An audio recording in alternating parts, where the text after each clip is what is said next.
I would probably talk about a couple of things which can define what is good content.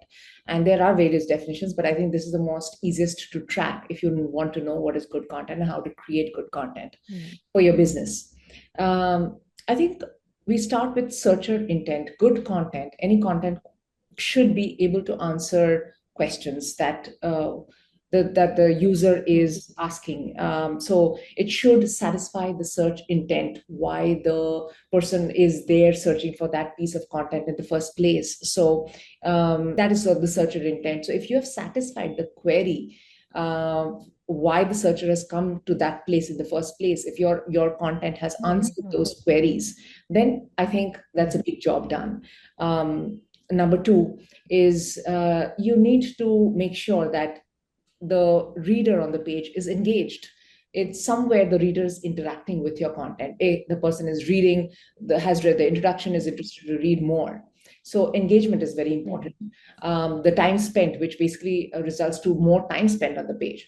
And this enables the user to take action. So if you see that the first point, searcher intent, then engagement, and the content should enable action. All these 3 points are very related. The fourth very important point is that nowadays there's so much of bad quality content. So people should be able to trust the content. So because of the surfeit of very poor quality content, a reader does not know which content to trust and which content to not trust.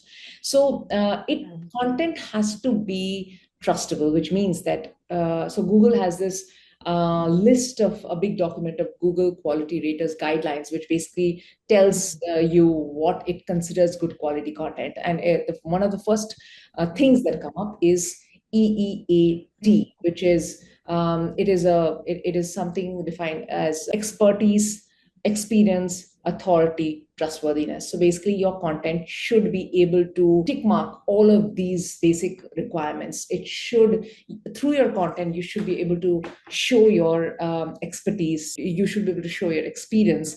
So if, for example, at the end of the content, you are saying that, you're an expert writing this content, then the reader is more convinced that you're writing the right kind of content. It's not trusting anyone, right? And this specifically is very important in the categories of YMYL, which is your money, your life, which is finance, health. Is in these categories is very important who's writing the content. So, for example, why do you trust WebMD? You trust them because they are saying that this is verified by a doctor, right? That is why we are going to trust that. So, who writes that content?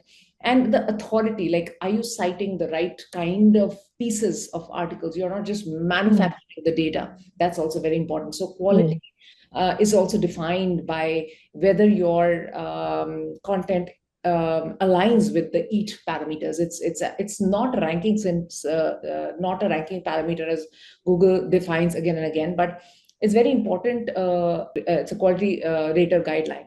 So that's important. Now, the rest of the things, I think, you are also aware of, Sneha. What are the typical things that you come across when you are editing your content? So I would say satisfy all the quality parameters, right?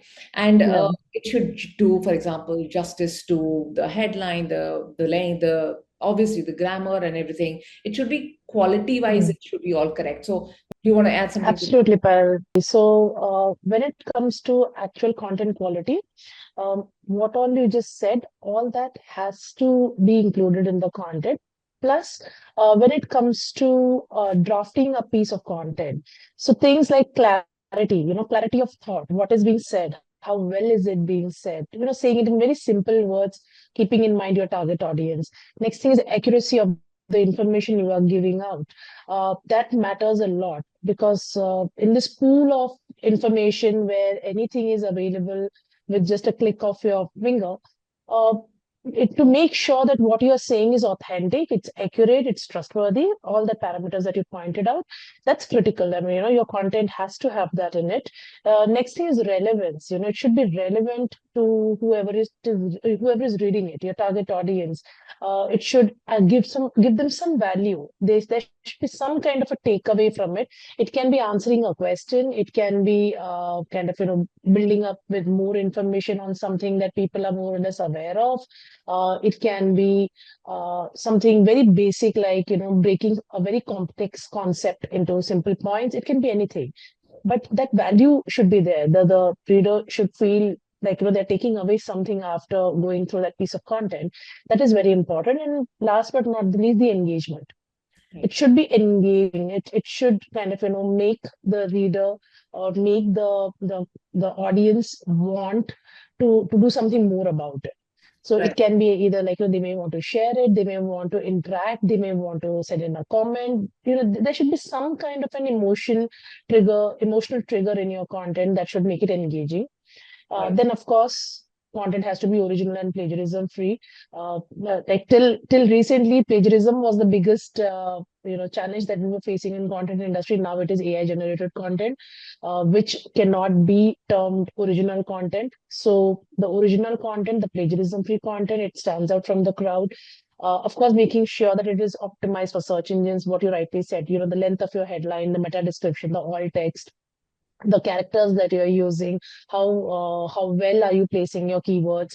Are they placed in the right places? Do you have your primary keyword in your first paragraph? Are you repeating keywords in your subheads? Things like that. So all this put together, I would say, kind of, makes it good quality content.